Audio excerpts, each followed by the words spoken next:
fascinated. Have more time to yourself. Thank you for attending the meeting tonight. I'd like to call this meeting to order. Roll call, please. Mayor Louis Trujillo, Present. Councilor David Romero, Here. Councilor Elaine Rodriguez, Present. Councilor Michael Montoya, Present. Councilor David Ulibarri Jr. Here. Thank you, Mr. Mayor. We do have a quorum.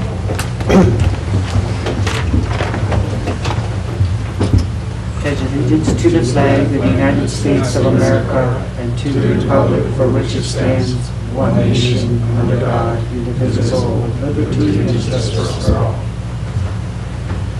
I'd like to take just a few moments to recognize our hardworking employees for the city of Las Vegas. I know that they all know that when they work for the city, they are public servants, and they do a very good job, and I just wanted to just keep them in prayer and lift them up and thank them for the great job that they're doing. I know everyone's busy and we're all having staffing issues and everything, but we're keeping moving and keeping the city going. So just a short recognition of our hardworking city employees. Mr. Mayor, Mr. Ulibarri? I want to recognize Mr. Liswara that just passed away. He was a district attorney back in the 90s, I think so. He passed away last week. And keep your prayers to his family and him. Thank you. Mr. Juarez was a citizen of Las Vegas for quite some time, district attorney, public servant as well. Thank you. At this point, I'd like to entertain a motion to approve the agenda. Mr. Mayor, Mr. Romero, the motion to approve the agenda as presented. there's a motion on the floor by Mr. Romero. I'll entertain a second. Second, Mr. Mayor. Second by Mr. Montoya. Roll call, please. Councilor Ulibarri Jr., Yes. Councilor Rodriguez, Yes. Councilor Montoya, Yes. Councilor Romero. Yes. Have a motion by Councilor Romero, a second by Councilor Montoya. Thank you, Mr. Mayor. Motion carries. Thank you. Next on the agenda is public input. We have no public input at this time. Moving on to mayor's appointments, reports, recognitions, and proclamations. Mr. Mayor, the first item is appointment of April Morel to the library board. Okay.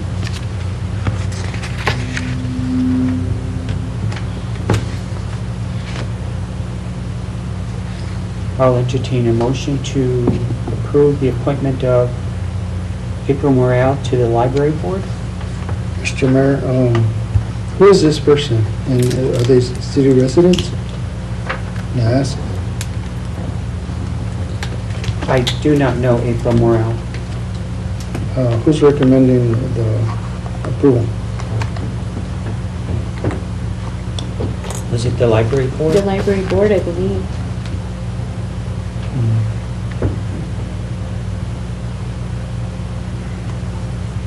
Does this person meet all criteria? I don't know that. I just got the names from the mayor. so. Because they're supposed to be out of a certain ward, I mean, distribution, right, from different wards. That's correct. Do you know what ward she's out of? I do not. Did Loretta present these names? Usually it's Loretta. She's still doing the liaison work. Uh-huh. So I believe it was her who presented the names for recommendation. Mr. Mayor, Yes. I'll make a motion to table the appointment of April Morel till we get that clarification. Sure. There's a motion on the floor to table the appointment of April Morel to the library board. I'll entertain a second. Second. Second by Mr. Ulibarri. Roll call, please. Mr. Mayor, Yes. I might add that mayor's in charge of the agenda or the appointments, that they give us a little brief on these people that we're appointing to boards and commissions, and make sure that they do qualify and that they meet all criteria, because different boards have different criteria on them, and make sure that every ward is represented on those boards. I'll make sure that they In the turn in that future. information. Thank you. Roll call, please. Councilor Rodriguez, Yes. Councilor Romero, Yes. Councilor Montoya, Yes. Councilor Ulibarri Jr. Yes. Have a motion by Councilor Romero, a second by Councilor Ulibarri Jr. Thank you, Mr. Mayor. Motion carries. Thank you. The next one is the appointment of Rosita Ellis to the Parks and Rec Advisory Committee. Mr. Mayor? Mr. Romero? And just for clarification, Rosita does reside in Ward 4 and has always been a part of the rec in the past. So with that, I make a motion to approve the appointment of Rosita Ellis. Thank you. There's a recommendation or a motion to approve Rosita Ellis. I'll entertain a second. Second, Mr. Mayor. Second by Mr. Montoya. Roll call, please. Councilor Olivari Jr.? Yes. Councilor Romero? Yes. Councilor Rodriguez? Yes. Councilor Montoya? Yes. I have a motion by Councilor Romero, second by Councilor Montoya. Thank you, Mr. Mayor. Motion carries. Thank you.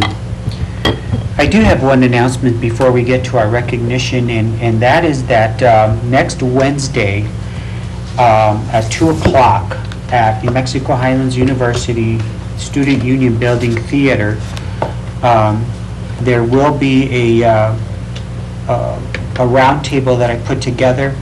It's called a Drug Crisis Roundtable, and several agencies have been invited to attend, including New Mexico State Police, San Miguel County Sheriff, Las Vegas City Police, District Attorney, the warden from Mr. Padilla from the Corrections Department or the jail, and several others. It should be a very interesting discussion about the drug crisis and also moving into an enforcement, how we're going to tackle the enforcement of drugs in the community. The public is invited, and again, it's at 2 o'clock, 2 to 5 at the Student Union Building, and it's on the ground floor at the theater, and it's at 2 o'clock, and it's a drug crisis roundtable. So you're all invited to attend. I do have one recognition that I'd like to present this evening. I have two, but I see Dr. Tafoya here, and I would just like to say that during the pandemic, Dr. Tafoya was always so helpful to take my calls if I needed advice, if I needed information on the virus. He was the first one that we spoke to about the mask mandates. He also advised us on acting early on the mask mandates when the rest of the state followed suit 3 weeks later. Dr. Tafoya assisted me and, of course, the council, and I never thanked him properly for calling and taking my calls and so forth, and always being here for the community. And he was being pulled from several places, and people were calling him on different things, and of course he's a busy family practitioner himself, so I appreciate him taking my phone calls and attending meetings and asking him those hard questions, and him giving me, I always felt like I had the most expert advice if I needed medical advice or pandemic advice. So Dr. Tafoya, could you please come up and accept this Buen Vecino recognition?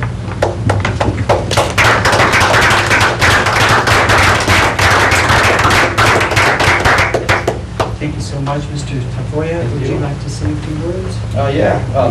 So this was obviously a whole new thing for all of us to deal with. None of us have ever seen anything like this in our lifetime. And so you guys did a great job as a community. The city of Las Vegas did amazing, and in asking for that feedback instead of just making decisions without getting that expert opinion. I think your guys' actions were quick, and it was always with the safety of the people in mind. When I decided to come back to Las Vegas, I always kind of, I knew I was going to come back here, but when I was very sure this is what I was going to do, it was never my goal just to come here and be a doctor. I wanted to come here and help the community as a whole, any way I can, whether it's through the MD part of it or just as a regular citizen. And so it's been an honor to be able to serve this city and meet with all of you, a lot of you guys over this time, and it's been an honor, so thank you guys for the opportunity. And I know we're not out of the woods yet. We've got this Delta variant, but I'll tell you that we did such a good job with our vaccination efforts in this city that even when it really hits the city full force, I don't think we're going to see the numbers that we're going to see in other areas of the country. and even other areas of the state, because we've done such a great job in this county. So thank you guys for all the coordination. Leo did an amazing job with a lot of stuff this past year, so I thank you for all your efforts. But it's been a rough year on everybody, but I'm glad that we've made it to where we're at today, and I hope we can push through this next phase and just keep encouraging people to get vaccinated so we can return to normal life as much as possible and stay there. So I don't think the city of Las Vegas has ever had a doctor, to advise us, and so by honorary, you're sort of the city of Las Vegas doctor for advice. And I really appreciate you taking phone calls and talking. yeah, no problem, and I'm still here going forward. I'm busy, but like I say, it's when there's important stuff going on, I always have time. And so currently I'm getting rid of one of my jobs, which is doing ER in Santa Rosa. I do a 48-hour call over a weekend once a month. So I'm pretty much all be in Las Vegas now. So I have my clinic, I do Vida and Cantada Nursing Home, and now I took over Amber Care Hospice. So I'll be busy, but like I say, I'm in town almost all the time now. So Wonderful. So if you guys ever need anything, I'm here, not going anywhere. Sorry, but I'll be calling. Sounds good. Thank you guys very much for having me. Yes, thank you.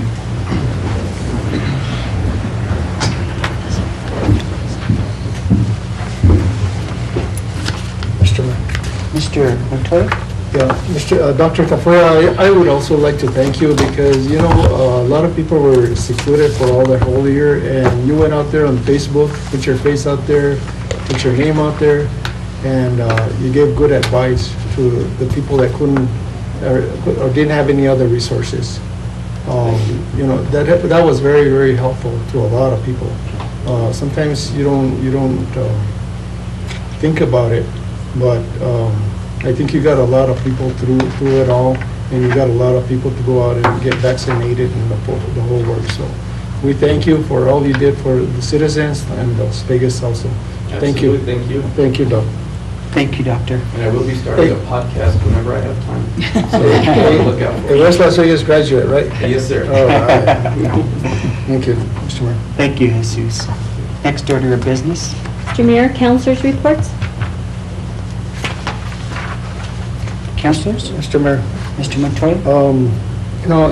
Thank Mr. Maestas for getting staff out there on the weed problems that we have, but we still need to send out code enforcement to a lot of areas in our community. We still need to inform, like the New Mexico Workforce Solutions and Grant that have the weeds up to 3 foot high. The Housing Authority in Newtown and Old Town, they have their weeds up to 3 foot high. And the issue is that when it rains, also it contributes to mosquito problem. Whenever there's potholes and then there's larger weeds, then we have more issues. But I want to thank Leo. This last month, I think he's done a great job of giving direction to his staff. And staff has gone out there and attended to a lot of issues that have been brought up, from painting gates to trash, to street repairs, to potholes, to every complaint that we hear, or that's reported on 311 system. Those things are being taken care of. Sometimes they have to put them on a schedule, which is fine also. We'll get to it when we get to it, but for the most part, I think that staff is more or less addressing all the issues that are coming in. Thank you, Mr. Mayor. Thank you, sir. Anybody else? Thank you. Next order of business. Police chief's report? In the absence of the police chief, the DC will do the presentation of the police chief report. Welcome, Mr. Stumberg. Thank you, Mayor, Council, City Manager. Before I start, if I could just have a brief moment we had a tragedy over the weekend, an incident, and I want to thank all our officers, our dispatchers, San Miguel County and State Police in helping with that incident and still keeping Vegas safe, the citizens safe, even though we're dealing with something like that. So I just want to thank everybody that was involved. Thank you. So the monthly report for June, field operations division patrol dates from June 2021, got a total of 1,550 calls for service, 0 burglaries, 14 non-traffic, 467 traffic citations. Our street crime unit, which is our investigations unit, took 2 grams of cocaine seized, 1 fentanyl pill seized, 1 gram of marijuana, 3 grams of methamphetamine seized, 3 grams of heroin seized, $700 seized, and 4 firearms seized, and their operations that we have ongoing. Training recruiting, 3 personnel attended the law enforcement assistance diversion training. That would have been Chief Adrian Crispin, Major Eric Padilla, and Admin Alexis McAdams. Police personnel attend the New Mexico City Associates training to Municipal League. That was myself and Chief Adrian Crispin. Department held an in-service training for the new recruits through the month of June. Our new recruits are Roy V. Hill, he came to us from Mora. Kristen Garcia, he's from here in Las Vegas. And then Jordan Ellis, she is also here from Las Vegas. And then on Sunday, we have 2 of our officers leaving to the academy. Desiree Salazar and Nathan Marcus. They'll be gone for about 14 weeks getting their certification. Thank you. Mr. Mayor, Mr. Montoya? I had a question for you. So that probably averages out to about 51 calls per day, How many calls, sir? 51? Give or take, yeah. Yeah, more or less. It's quite a bit. Usually, day shift will do 30 to 31. Graveyard usually about 10 to 15, just depending on the weekends. It's really busy. Yesterday morning, we handled like 10 calls in 1 hour, you know, from 8 to 9 with everything going on. So it just varies, but that's a good average. Okay. And the other question I had was, you hired two new positions. How many vacant positions do you have open now? So we lost some officers, so we like replaced them. We had one that went to Santa Fe and whatnot. So based on everybody that we got right now, we are vacant on the street for patrol, 6 officers. What does the prospects look like? So right now, meeting with recruiting, we don't have anybody testing for patrol. We did have 1 test for CSA. He's a young man, but dispatch, we had, I think there's 2 interested now. They did their applications this week. And then I did get the applications for, and we did the interviews, everything for animal control supervisor. And to replace Erica Garcia, she was our animal control, but now she's our CSA, which is, she's doing double duty. She's doing CSA to relieve the officers to do things, plus doing animal control with me. So we're out together doing things, so hopefully we can get the 2 animal controls hired in the next week or 2. And that'll help us out a lot. So what are we doing to recruit people? So right now, we're getting out there, we're reaching out. We do have some certified veteran officers that want to come to us. There's 1 from Albuquerque and I think 2 from Santa Fe that want to come down. It's just getting the applications done and all that. We do run them. The sergeant, Latala, which is our recruiting sergeant, we have a physical test, a written test before they even get into the application part of it. And what's happening is we'll get, 8 of them out there for the physical part, but they don't pass it. So we can't move them on because it's New Mexico Academy. But if they're already certified? aren't they Certified, we don't. Aren't But they we have to- certified already? If they're retired? If they're retired and certified, yeah, we could bring them in. But if they've never been in law enforcement, we have to do Yeah. the academy standards, and some of them just can't, or they can't pass the written But test. those 3 that are already retired, those No, are? we could bring them in. Okay. We're just working up the backgrounds, because anybody that applies, regardless where they work, we still have to do a rigorous background, and it takes up to a month sometimes. We gotta make sure that we're not just bringing somebody in just because they're certified. We still Can you gotta- please make sure that you keep our city manager in tune with that? Yes, sir, absolutely. Because we really do need to fill in those positions. Yes, sir, We can't be sitting on it. If we just gotta fill it in. absolutely. That- And we're working hard trying to get it done. Because it's been a while now. but they've been vacant. So we gotta do what we gotta do and fill in there. Thank you, Mr. Mayor. Thank you. Mr. Mayor? Go ahead, Dr. Rodriguez. I was just going to ask if you could have your officers kind of keep an eye on Baca Street, because now the larger trucks are coming off of Grand onto Baca. Oh, you mean the overweights? Yeah, the overloads. Absolutely. And I've seen that pick up now over the last month, I think with the new signs. And I don't know if we have a sign coming off of Grand and Baca. No, ma'am, we don't. But I've noticed that they're kind of using that street now. Is that the movie people? Because they have those No, it big wasn't a trucks. movie, it was the larger trucks that are going to like Lowe's and, yeah. Okay. So if you could keep an eye on that. I think they're just going an alternative route to bypass the other roads that we put signs on. Okay. And then I received calls over the weekend regarding the motorcycles. And this one's difficult because they're just loud. They're loud. They're probably already going beyond the noise control. But what they're doing also is they're running stop signs, and then they're passing residents on both sides, the left and right, because the residents are going the speed limit in the residential area. But they're going too slow for the motorcycle, so they're passing them on both left and right side.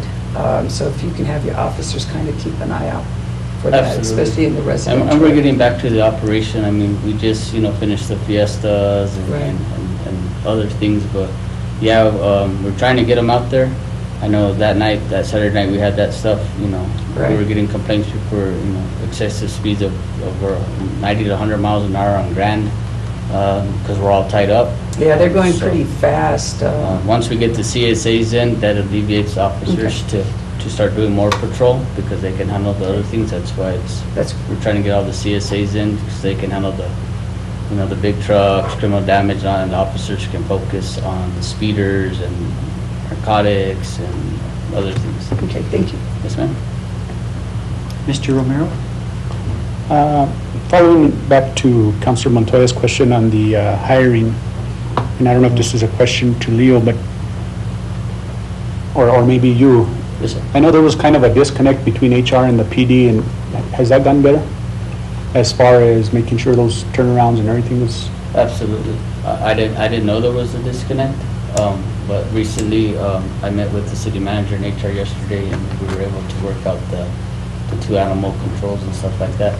I just know it's frustrating. It's frustrating for us, it's frustrating for our officers and the citizens, well, and I think it wasn't only the PD, there was other departments that, it seemed like things were in a standstill, and I just want to make sure, there's certain departments that we can't, Right. can't just wait for positions. And the to- thing of it is, we want to hire officers and this and that, but it's a different process than somebody getting hired to be a secretary, right? And we wish we could get a lot in, and that's where we're struggling, is that in all reality, nobody really wants to work, and it's hard, because I got to manage the officers and their time, and I want to get young ones in that care about the community and stuff, so it takes us a little bit, but I think we can get it done. Okay. Yeah, get it done. The other question that I had, and I know you and I have talked about it, but I'm going to bring it to Leo's attention. There's a camera on the plaza that kind of nobody knows what Yes. that camera is for or what it's recording. I don't know, can we look into that? And if Which camera is this? there's one right in the middle going up Bridge Street, and it's kind of facing, It's facing westbound traffic. and I'm just wondering It's if on the somebody light put it pole, there or it's what. way and up there, who's- but when I saw that. Mr. Aragon was helping me put up our cameras, we asked the same question, what does that do? I don't know what it's for. We'll look into it. Okay, I'm just curious, if somebody's recording something that, if it's not allowed or anything, we need to somehow remove that.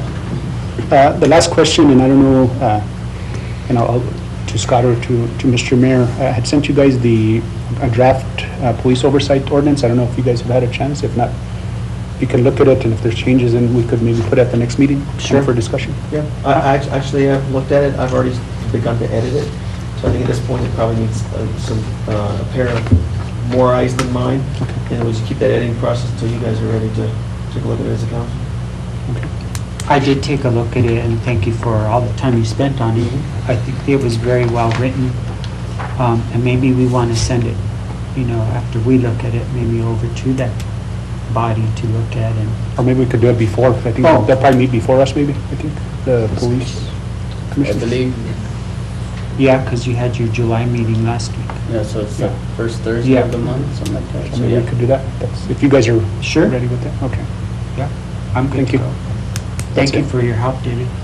Mr. Mayor, Yes. Mr. Stambert, Yes, sir. any of these calls pertain to any of the dumping areas that citizens are dumping all over town? Yes, we've been going to quite a few of them with the dumpsters that are out. Right. They get full and then they just start stacking them around them and stuff, so, yeah, we get out there, but, and I'll reach out to Lucas and them. But as soon as we dump them, you know, or they'll just start throwing trash everywhere, so I reach out to Gil and see if we can try to catch them and cite them. Any citations or anything like that? No, no, sir, not yet. No. Thank you, sir. One more issue. I sent you an email regarding this, but I have to mention this because I was witness to this the other night and I was just appalled. At the Grand Avenue, there was drag racing. Yes, sir. The two cars were probably going 120. Maybe more. At my judgment of speed, and I'm a speeder, so I know how fast people go. I have to say that, but I have a lead foot. Those cars are going easy, minimum 120. And we got a concern from the owners of the Alfidel Hotel, Yes, sir. Michelle and Chico. They're concerned as well for the safety there. So that happened to me, and then I went home, and I was sitting outside my front porch, and lo and behold, about 20 minutes later, I heard the drag racing again. It sounded like the same cars with the same loud engines. So anything you can do to curtail the speeding and the drag racing in town is greatly appreciated. Yes, sir. And I reached out to and spoke to him. Okay. We've come up with a plan on how we're going to enforce it and take care of it. So Okay, that's been addressed and we will take care of it. thank you. Yes, sir. Mr. Mayor. Mr. Montoya? Yeah, Scott, there was a meeting this morning on cannabis, and I missed the meeting. I wasn't able to attend it, but did you attend it, and did you get any information, and how are you doing on the ordinance for that? I did attend it. I believe the city manager attended it as well. It was helpful. A number of people there from the municipal league, some folks that work at the state level were there as well. What we have found is that the legislation that was passed severely limits the municipalities and the county's ability to control much. We can enact some very limited time, place, density restrictions. It appears as though those restrictions are going to be even less than what's provided for alcohol, just to let you know. We can do some distance-related restrictions regarding daycares and schools, but unlike alcohol, it's not daycare, schools, and religious places of worship. They've left churches and places of worship out of the legislation, so evidently they can set up marijuana facilities within 300 feet of a church or a religious house of worship, so that's a little different.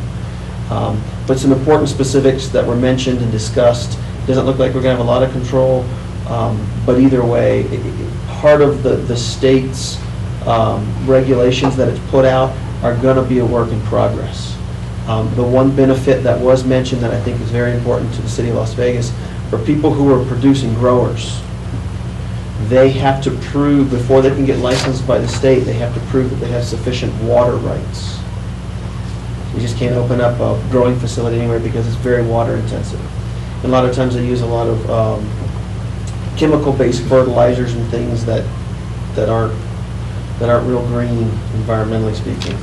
So the state is trying to police that, but those are some things we may want to be aware of. Some really good information about before entities or individuals come to us wanting a local business license to do that kind of business, we need to make sure that they've been signed off by the state. There's no sense giving a local license if someone hasn't been fully approved at the department level, state department level. So, so those are some things. So it was very good. I think it's going to probably be a year or two before we're able to kind of do the work in progress and really nail down. Now, we'll come up with an ordinance, obviously, before all of this gets enacted, or it all gets put into action. But I would suspect we're probably going to have a year, maybe two, where we're going to see how it works and make some adjustments, and the state's really going to make some adjustments. And that was well known at the state level, that they don't have it all figured out. They had an extremely limited budget and extremely limited amount of time to put this entire new industry into launch mode. So it's going to be a work in progress. We'll do our best. But I've been reached out to multiple other people in counties and other municipalities, and so we're trying to work on this together so that we have some type of a similar framework. So we're not all starting from scratch and trying to reinvent the wheel. And we've got some good resources. So yes, I'm working on it. I know Councilman Romero emailed me some good materials that Santa Fe's working on. Santa Fe's really pushed the ball forward on this. So we do have some good resources, but at the end of the day, we're going to have to take something, we're going to have to tailor it to Las Vegas. Okay, so presently, we haven't issued any license for it. No, and I don't anticipate we will until after September, October. I want to say it's late September, early October that the state is going to start the licensing process. Okay. Now, just because you apply to the state doesn't mean you get one. It takes them, I don't know, if it's 30 days, 60 days, maybe 90 days for them to go through their application process, for them to get okayed by the state. Then once they're all set up with the state, then they can come to us and we can issue a license locally, and we'll need to update it, maybe a few things, and make sure that we have all that ready. But you're right, that we've got some legwork to do. Can you work with utilities, our utilities director, and make sure that that ordinance is changed or added on or reviewed? Which one?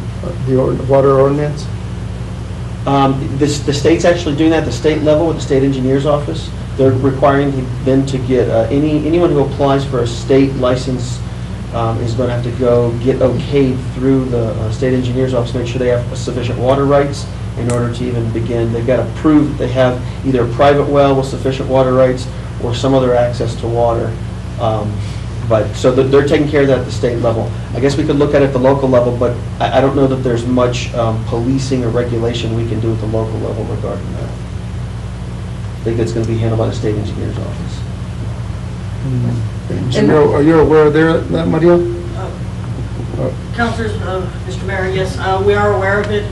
We are looking at it though from the utility side, from the discharge point. That's going to be important to us. And the city does have ordinances for like industrial discharge. So I will want to work with the city manager and the city attorney to make sure that we do need to change our ordinances to make sure it's clear that anybody potentially making this a business may need to pay a different discharge, different waste cost due to it being industrial discharge. And then on the water side, yeah, I want to work with the city attorney and the state engineer's office on that. We are in communication. Mr. Romero? Thank you. Scott, you kind of raised a couple of questions right off the bat as far as, the water part. And I think one of the important parts, that the growing is going to be the big concern. And I don't think we have too many properties in the city, but we do have that are going to fall within the ETZ zone. So I think as we build this ordinance, we're going to have to sit down with the county and their planning and zoning and make sure that they mirror, because if we have an ordinance in the city, the ETZ, we all know that we've had that issue in ETZ, so that's going to be an issue. And the other question that I have right now is that Bill Hendrickson sent us an email that had businesses that and there was a Greenleaf cannabis business that they got the license. So my question there is, if we don't have no ordinances in place, we're going to go back to this whole scooter deal. So my suggestion would be is that we give a conditional use if this is happening, because that, or put a moratorium on these businesses for now, because if we don't, and we gave them a business, and you might want to look into it, is Greenleaf That was a company that we just, Bill Hendrickson put it on the list that he gave us. If we gave one, and we're going to fall back into the whole scooter thing where we gave them a business with no ordinances at all in place, so you might want to check into that. I will. If this is a business that's just selling CBD type things that are permitted now. It said cannabis on the.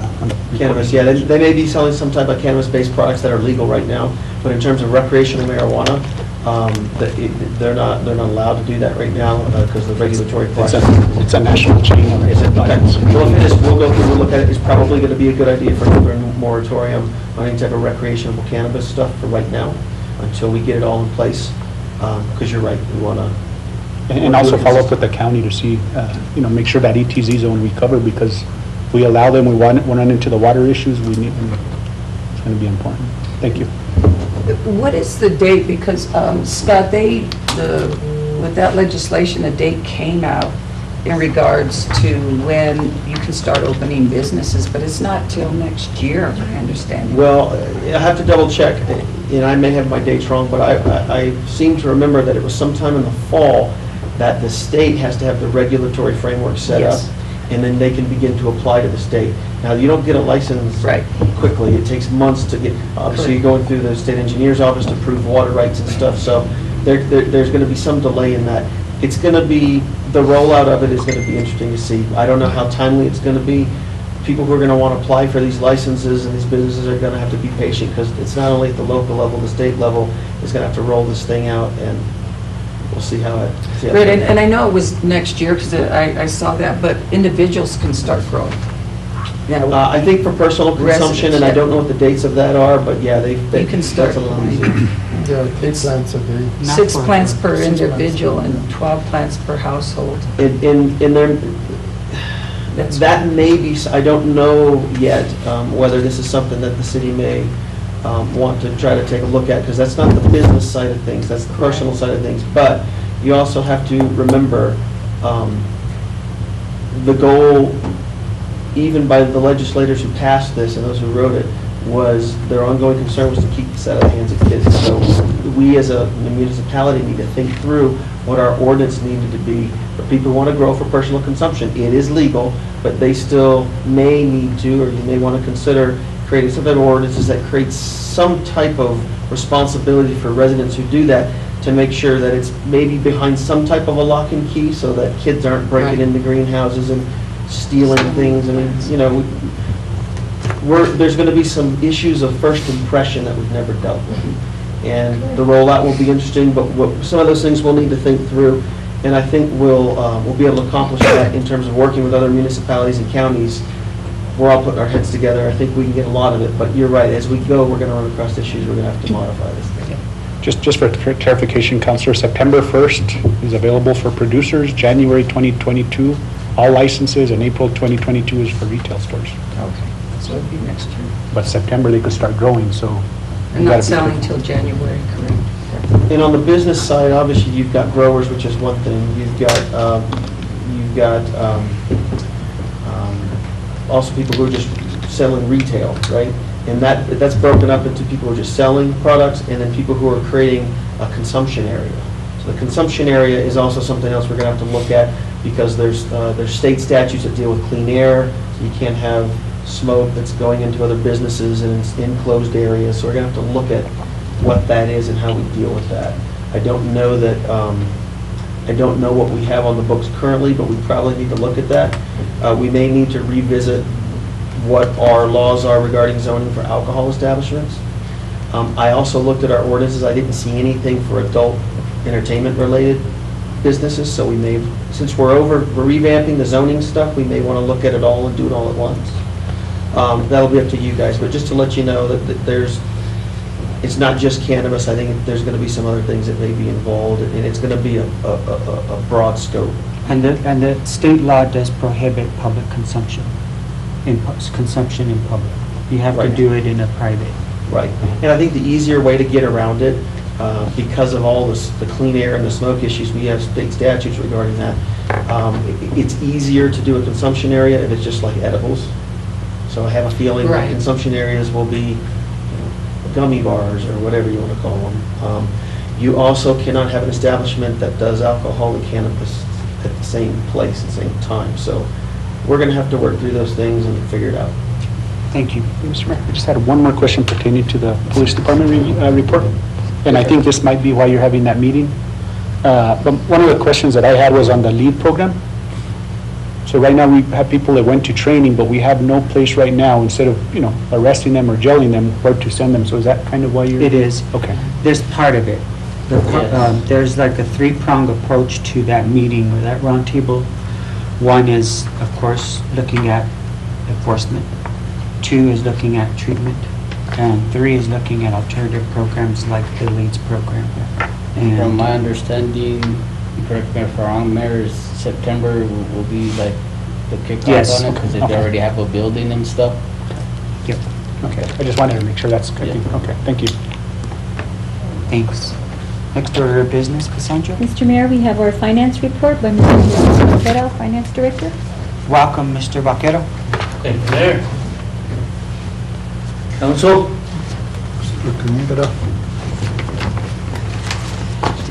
I need to start this conversation with a little footnote that's on your report.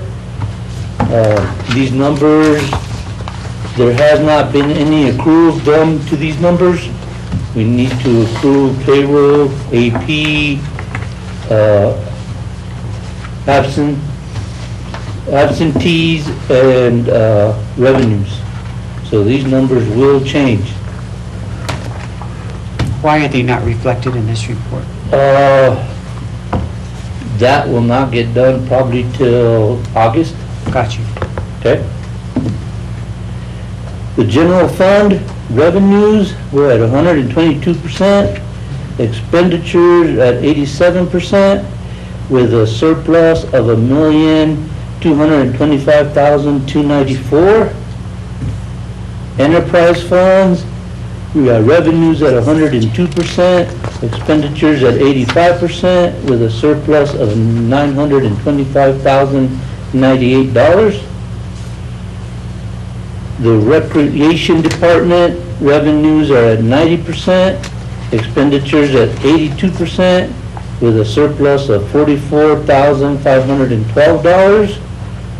Lodgers tax, revenues at 119%, expenditures at 46%, with a surplus of $328,731.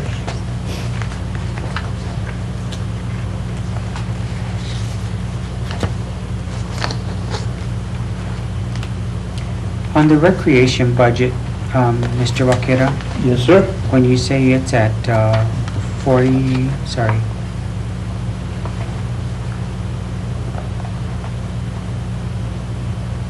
I had a question when I saw this, so you said it was at 44%? Could you repeat what you said with, The revenues are at 90% and expenditures are 82%. The surplus was $44,512. okay. And so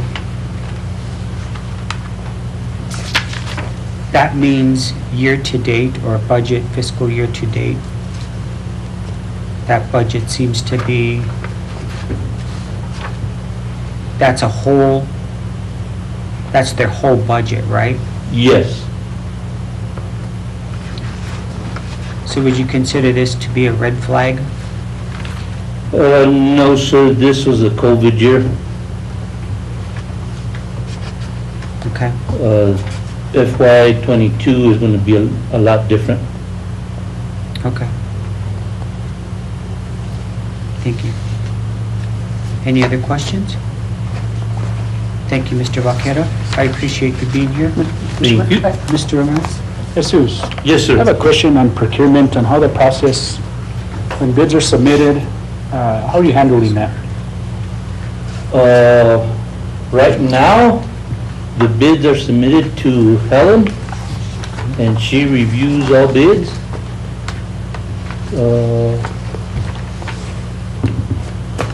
I've been getting some concerns that, and I don't know if this is true, but this might be something to look into, that there have been some bids that have been issued where we didn't go with the better price. And is there if that has happened, has there been justification for that? You have to, if you don't go with the lowest price, you gotta submit a memo justifying it. So I will check into it, ask Helen and see if there is any of those bids Okay. and if there is justification for it. And I don't know if it's happened, I'm just bringing it, Okay, to notice just in case. Thank you.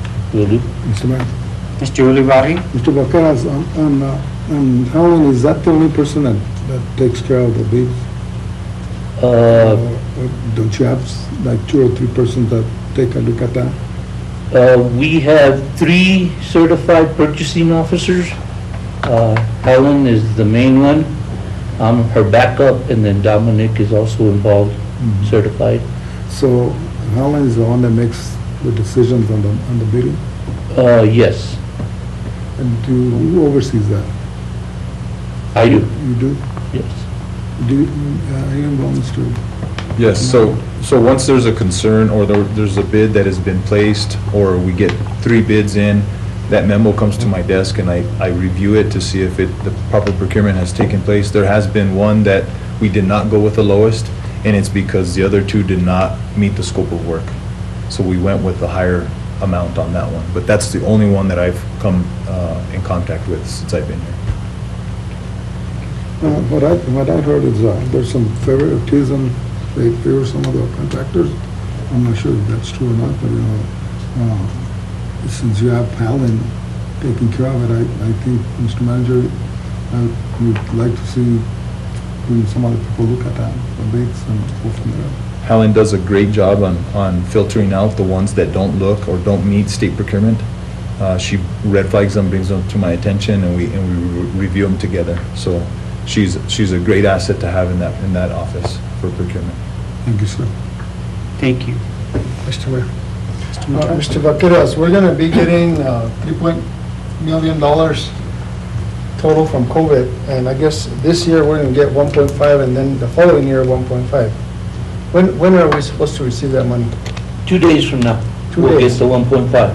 Okay.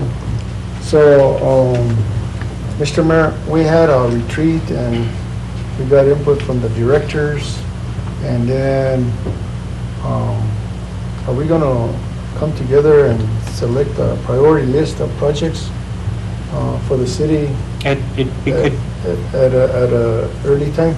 We could do it for our city council meeting in Okay. August.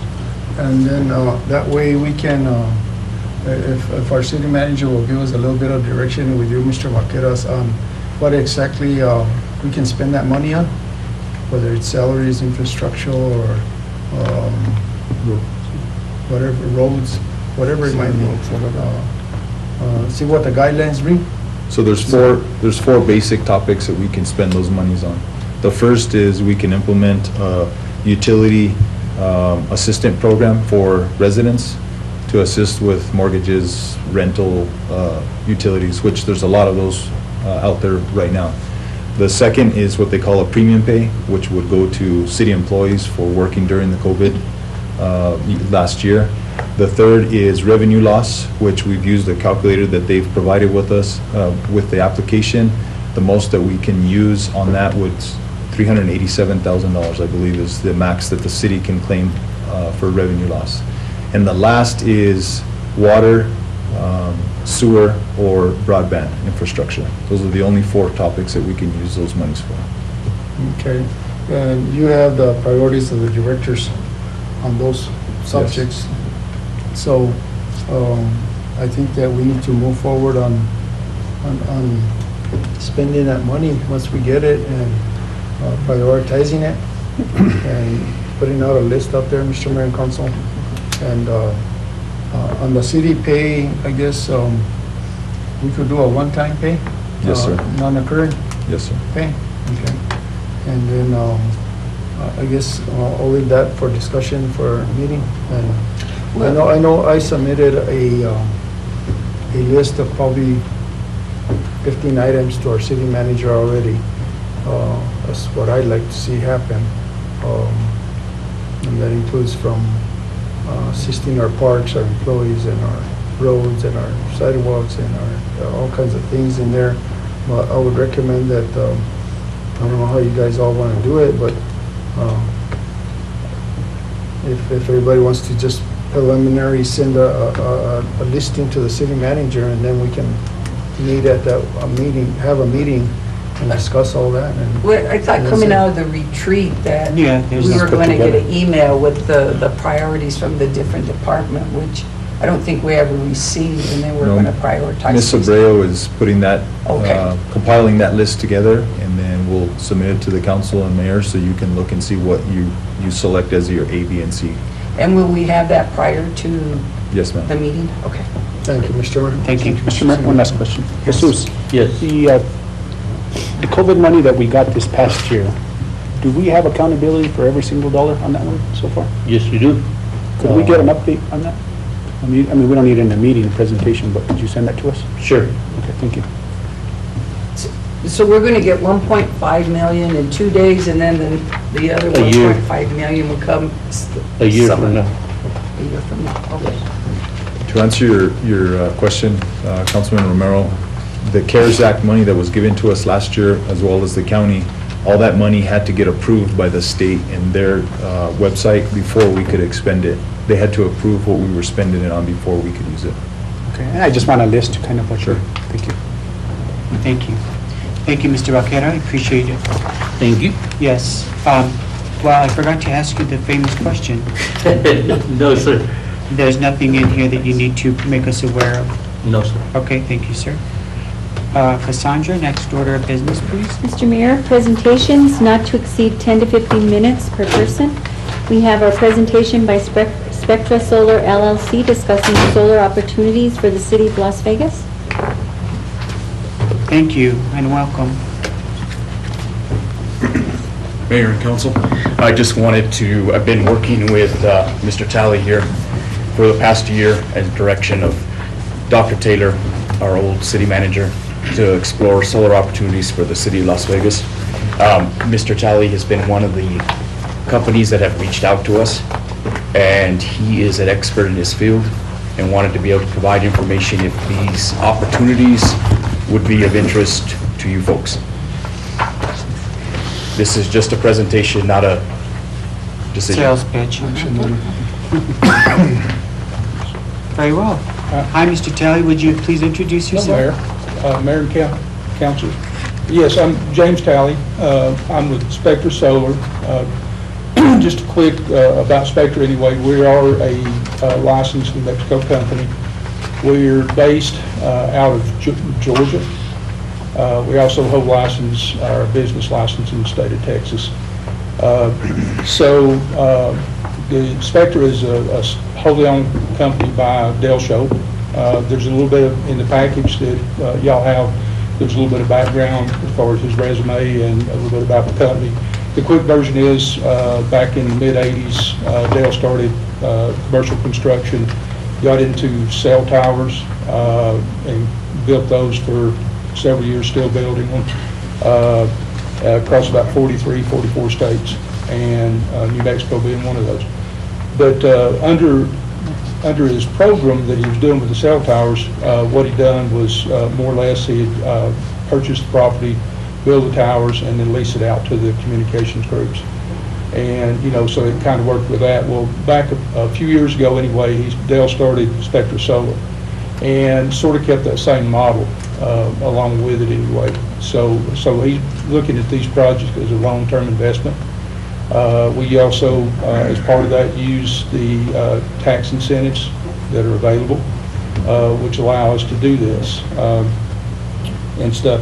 So I'll just kind of briefly go through the first thing that's in your package anyway, just a little bit about solar itself. I don't know how familiar you are, but most of the components that are made in the U.S. are made worldwide. There's 25 and 30-year warranty panels. We use 30-year panels, or higher efficiency and less degradation or loss for ours. The inverters are, warranted for 12 years normally with a extension, which we carry those. They're pretty durable. You know, they could be roof or ground mounted. Normally try to face them south if you can to get the best production out of them toward the equator, with a tilt, and try to avoid shade areas. So Spectre itself, anyway, we have a couple of programs, and that's what I've worked with Stephen and the city manager with. The first one is showing, it just says facility solar systems. So what we do is we bring 100% of the funding to the projects. We actually design, construct, and own and operate these systems during a term. And all that is under an energy service agreement. So it's a services agreement, not a lease. So we actually maintain, carry insurance, fund everything, make sure that they're operational. And during that term, we guarantee the production of those systems within the agreement, that if they don't produce, you don't pay. And we'll talk about that in a little bit. But like I said, we cover, you know, under the ESA anyway, what our goal is to provide savings year one to the city. And then that savings actually increases through more or less the escalation, which is normally seen there with utilities or with power companies. Average is about 2 to 4% nationally. We use a 3% escalator in the cash flow that you'll see. And that's where, you know, our escalation is the first 10 years of our programs is fixed. So you have a base rate that starts, it doesn't change for 10 years. The next 10 years is a 6% increase, and the final 10 years is a 6% increase. So you know budgetarily today what your cost is going to be in 30 years, what it would be. Do you, when you say a service, sort of a service contract, is there times periodically when you come and inspect the devices? Yes, sir. We do an annual inspection. On those, we're required to by the panel manufacturers and the inverter warranties. So we do those and keep everything up. Also, at the same time, we also monitor the systems throughout the whole term. There's it's a little technical, but I'll go into it more or less. It's this laptop, or the laptop right here, more or less you can get on it through those inverters, and you can actually see what the production is of each system each day, what's done for the last week, the last month, the last year. And when we do that, like I said, we monitor that to make sure, and then we give you the capability of going into them and making sure and keeping us honest. Because, you know, we want to make sure that it's doing what it says. So, yeah, we do keep up with that. And we, you know, it's more or less, it's just a web-based portal, give you an access code and you go in, depending on the inverter that we use for the program. Probably would be a SolarEdge, and they have a real good system for that. And then the second part of it, just want to talk about, it's the next page, is this large-scale solar. There's an opportunity, PNM, for the last couple of years, and I think for the foreseeable future, probably, they usually let out about 2 RFPs per year. So we have a program that more or less we can, I'd like to, for y'all, if y'all entertain it anyway, y'all have some property up at the airport.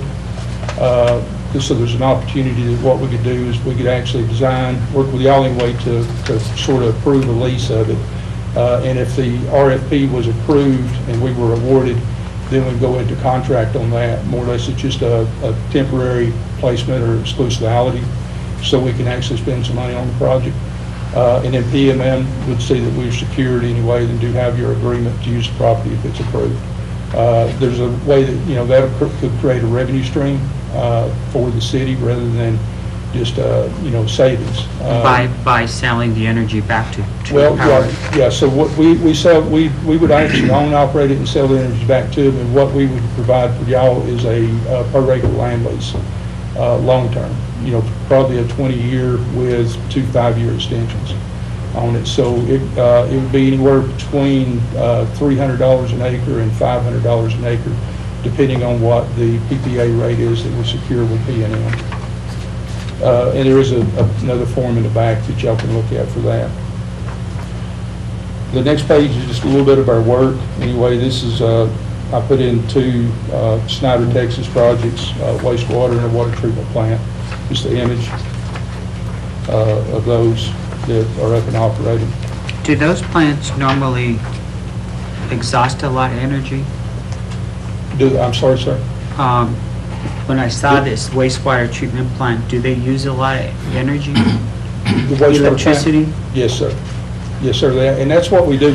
When we get into the possibilities anyway for y'all anyway, the infrastructure that we're looking at, or the facilities that we're looking at, that, most of them are the big users.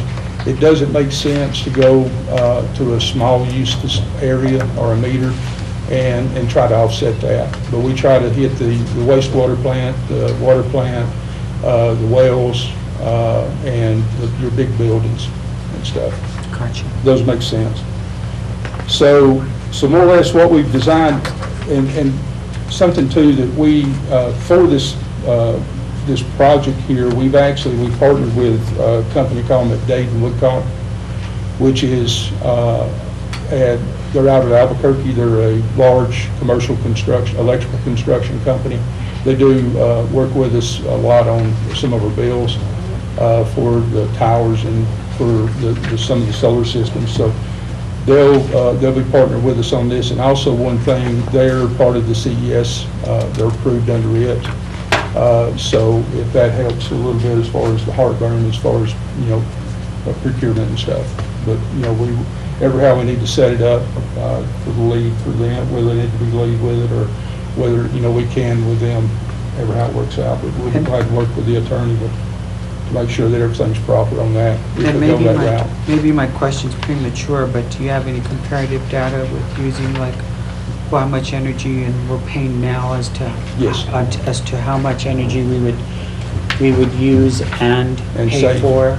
Yeah, and I'll get into that in just a second, next page or two. So like I said, along with Dave Woodcock, anyway, we looked at it, we've targeted 12 facilities, and actually there's probably a 13th there when we get deeper into it. Fire station number 2 was not included on this. Mr. Taylor had brought that up to my attention after we put this together. So we would, work to include that if it moves forward. So it'd be 13. But anyway, out of the 12 that this is based off of, the total usage of those facilities is 4,227,536 kilowatt hours of those facilities.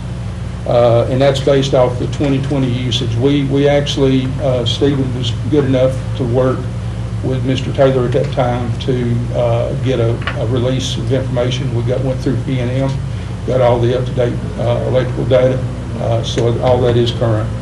The arrays that we're looking at are the 12 different locations with total 1,655 kilowatts or 1.65 megawatts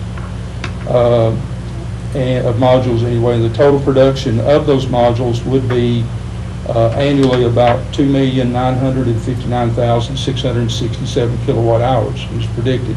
And that's offsetting about 70% of the usage of those facilities. We can't cover 100% of them without doing net metering from a large facility, and New Mexico doesn't allow that yet. So when they do, though, we'll be happy to work with that. But that, like I said, that 2.9 million is going to cover about 70% of the usage of those, and that's what all this is based off of. Now, the studies that we did shows that average out, anyway, the electrical cost that you're paying right now is 10.67 cents per kilowatt hour on the AC side. The proposed cost of the services agreement, the energy service agreement, is 10.44. So that's going in and locked in for the first 10 years. So year one, you will have some savings out of, and then guaranteed, for the first 10 years minimum. And then we'll have that small escalator that comes in. Is there a cost associated with entering into like an ESA? Are there costs associated with? No, there's no cost to the city at any time. You would not be responsible for any payment until the systems are constructed and they're generated. So you've got to be receiving electricity before it costs you a penny. So of the 12 arrays, just the project cost estimation is about $3.1 million that we would fund at $1.89 a watt is the construction cost. So the financial analysis anyway for the ESA, like I said, it'd be zero down at signing or at any point until the systems are generating. It's 30-year agreement, fixed for 10 years, then increased by 6% for the next 10 at year 11. And at year 21, there'd be another 6% increase. The ESA locks are beginning to spend, I've got 70% for pricing for that 10 years. And then with the annual increase, normal national increase of 3% nationally for electrical costs, the system's predicted to save in 30 years about $5.19 million to the city, or if you average it out, about $173,000. The next sheet that you see is actually the cash flow that's in the summary.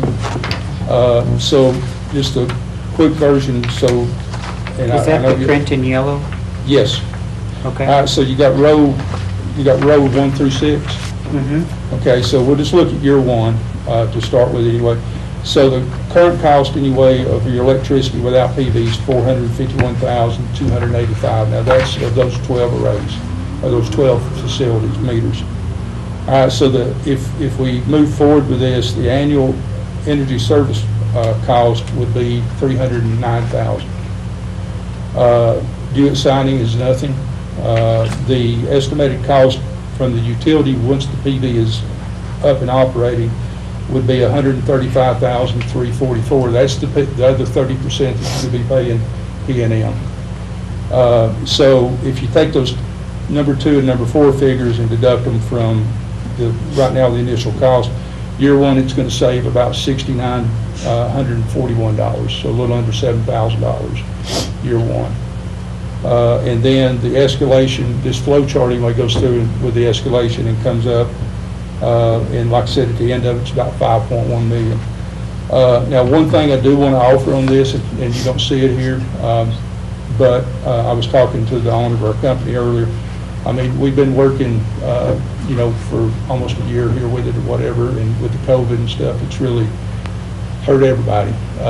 But if y'all did look at this and wanted to move forward, in the next 30 days or so, then what we could do is give you a $15,000 a year for the first 2 years in credits, which would be $30,000 more or less. But so that would increase your savings, for a couple of years.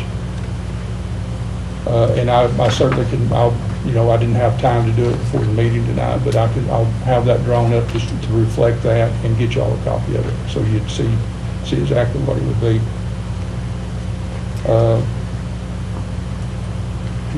Any questions on that? It's 15 minutes, it's got like 2 minutes left, I don't know, council, and I Thank want you, to Mr. keep Chairman. going. Thank you. That's all right. Thank you. I appreciate that. So I have a question on this. I just would be remiss in asking you about your competition. Are there other companies that offer this in this area? And any comparative data comparing companies to the type of maybe even service that you offer? Not to my knowledge, and I don't. You mind speaking? I don't want to speak for There's Steve. been 4 additional solar companies that have reached out to the city of Las Vegas. Of the total 5, Spectra Solar is the only one that has expressed any interest. The other 4 haven't in behind the meter solar. There's been one other that has expressed interest in utility, what Mr. Talley was talking about at the airport. And Spectra Solar is not interested in the new legislation with the community solar, but the other 4 are interested in community solar. And what is community solar? Community solar is a plot of land that they provide a low kilowatts, but they get residents to sign up so they can save on their utility bill. Gotcha. And every year legislation will allow an increase of it with P&M. Gotcha. Yeah, they do blocks that the individuals or businesses can purchase through that. And you do not offer community solar? No, sir. Okay, this is just for businesses? Yeah, this is just primarily, I don't want to say we're picky by any means, but we're very, when you go look, I told the city manager yesterday, you won't find a website for us where, Tongue, tongue in cheek, we work with cities, primarily counties, and, we're not a standard energy service or procurement construction company that just sells to the public or whatever. We take care of our specific customers. And to answer your question, to my knowledge, I don't know, there's very few companies that offer, ESAs. There's some out there that do PPAs. You'll see a lot of them in Texas, but it operates totally different down there. Mr. Romero? Mr. Taylor, I don't want to, sound disrespectful in this, but in the Sure. past, I've sat through other, solar presentations and through my previous position, and at the end, when we kind of headed that direction, what was presented to what we would get was different at the time. So I guess I'm going to ask this question. Do you have any other municipalities or counties that you're working with that maybe we could tour or maybe get some data from them to verify that what you're presenting here tonight is what they've experienced? Not that Yes, I've heard the no. horror stories, and I'm sure in Yeah, your I field, understand. you've heard their solar companies that they promise this, and at the end of the day, there is no Yes. savings or benefit to the city so Yeah. I guess I just want to, we want to check those resources first before we kind of. Yeah, and you don't offend me at all. I totally understand. And there is some companies out there that give a lot of folks bad names. Yeah. So we do have the two that I have listed in here in Snyder. I certainly would be happy to share the city manager and the mayor down there. You can speak with them and check it out. That's the two. Last year was a bad year. We built those in 18 at two separate times. We started a year or so before that. So that's the two that we have up and operational. Now I'm working with about 10 different companies here or cities within New Mexico, going through the process, but we haven't started construction or, contracted with them yet. Y'all would be one of the first, just to be honest. Thank you. Dr. Rodriguez? How long has this company been in existence? About 2017, I think, is when. 2017. Now, but Del Show Construction has been operating since '86, I think. And I haven't had a chance to go through this agreement, but what happens if you go into bankruptcy? Well, and I'm glad you brought that up, there's a section under the ESA, under Section 18, that more or less, it does two things. It guarantees the production of the systems. So, in other words, it gives us, I think there's 11 days in a year, or 97% of the time we've got to produce. So after that 11 days, and that's just for maintenance and other things, whatever, a little bit of room. But after that, any other time during the year, if the system does not produce X amount of generation, you deduct X amount of dollars from it. And I've got, it's listed in there. It's like, if you don't mind real quick, I'll give you the exact numbers. I have it paged here. So if the system does not produce 6,690 kilowatt hours in a day, for every day it does not do that, you deduct $698 from your bill. So we guarantee that production for it. So to answer your question, if we went bankrupt and went out of business, then one of two things: either if we say we sold to another company or something, somebody acquired them, you would at that point would have to, they'd have to work with you to negotiate, carry forward. But at that point, if we become absent, then you wouldn't pay. And at some point, and that's stuff. The ESA here is just a draft. Certainly, for language and different things, whatever, we work with the city attorney to make sure that everything was covered, all your concerns and stuff. And then we also have one of the main one of the main attorneys that we use is Underwood Law Firm. They do a lot of renewable stuff. They're based out of Amarillo, but they do a lot in New Mexico also. You can work with them or get everything together. I appreciate your time and your energy and all this information.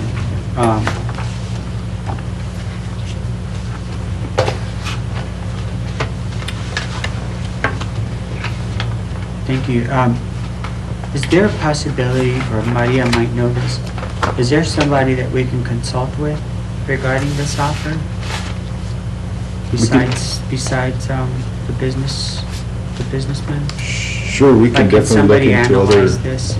other solar companies here within the state that supply the same type of system, and see if it's an asset to their municipality or government, and then get back to Mr. Tully.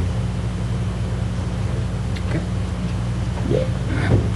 Yeah, I would be happy to send, there's some other references besides our company that, I could send also. Try to pull and send them to the city manager where he could review and look and see if that's one that you wanted to touch with. Wonderful. Well, thank you. Thank you. We appreciate you being here. All right, sure. And I do just want to say just real quick, the energy service agreement, there is a section in there. So more or less where we're at on this is we've completed the study and, got the facilities and stuff that we're targeting. So even if, once it's signed, if we come to an agreement and sign it or whatever, then that allows us to do the deeper dive and start spending money on the systems. And so that's pretty much, where we're at. Once we get that, then, we'll be happy to go ahead. And the tax credits are still applicable Yes. for municipalities. No, we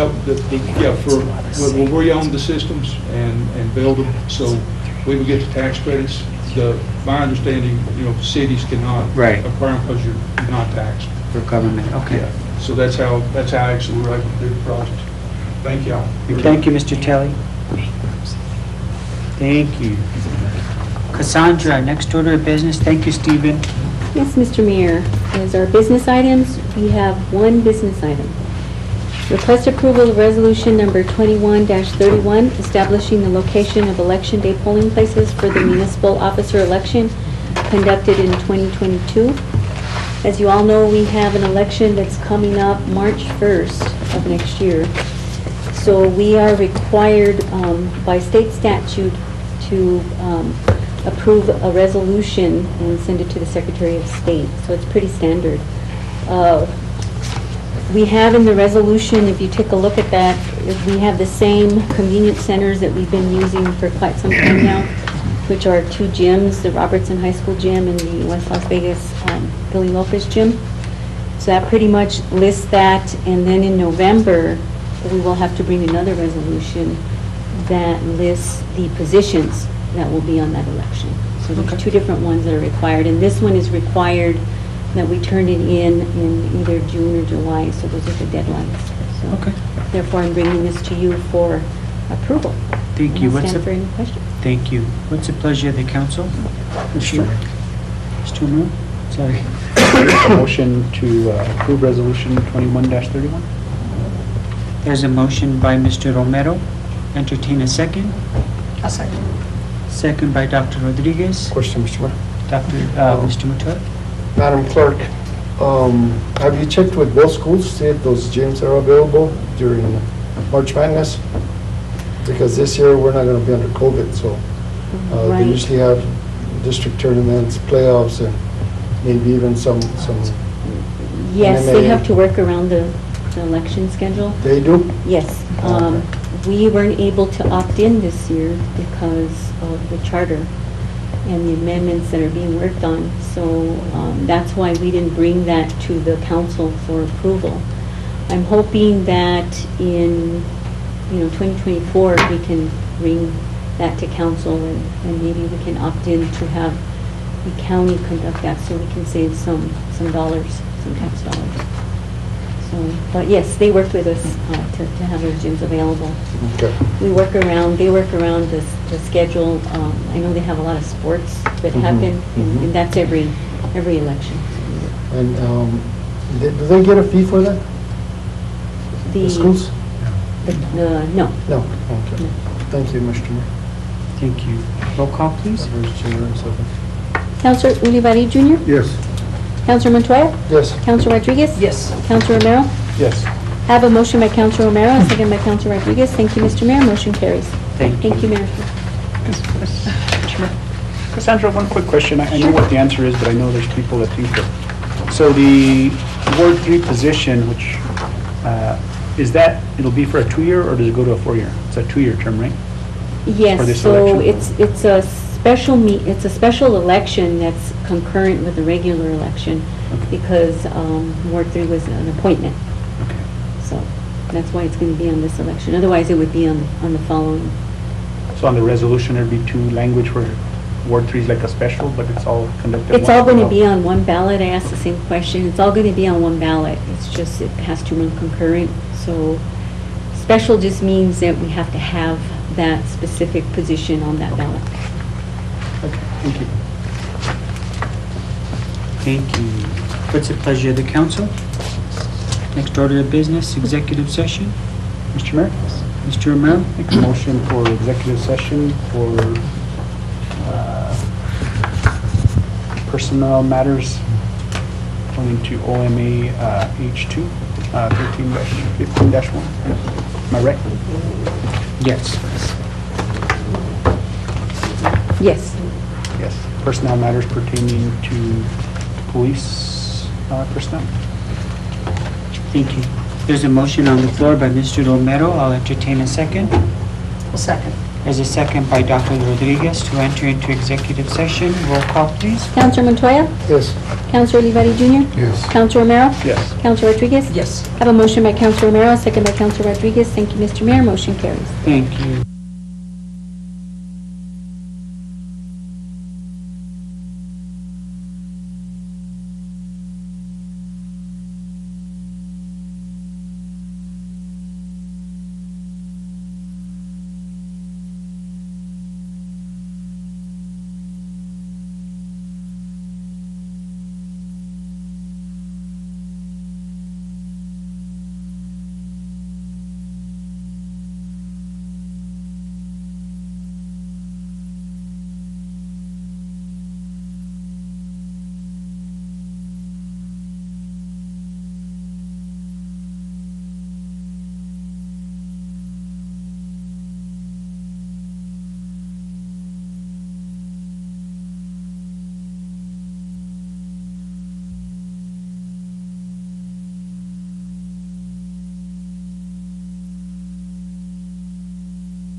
Mr. Mayor, I make a motion to return to regular session after being in executive session for, to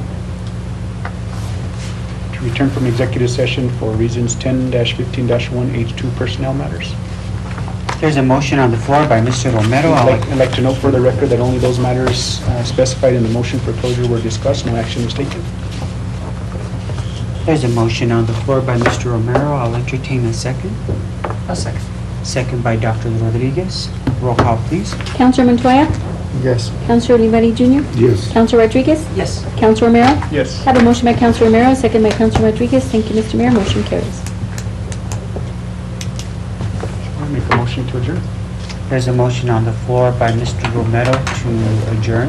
A second. Second by Mr. Olivari.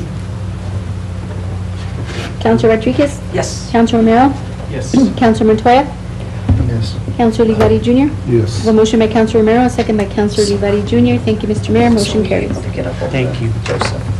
Yeah, as a matter.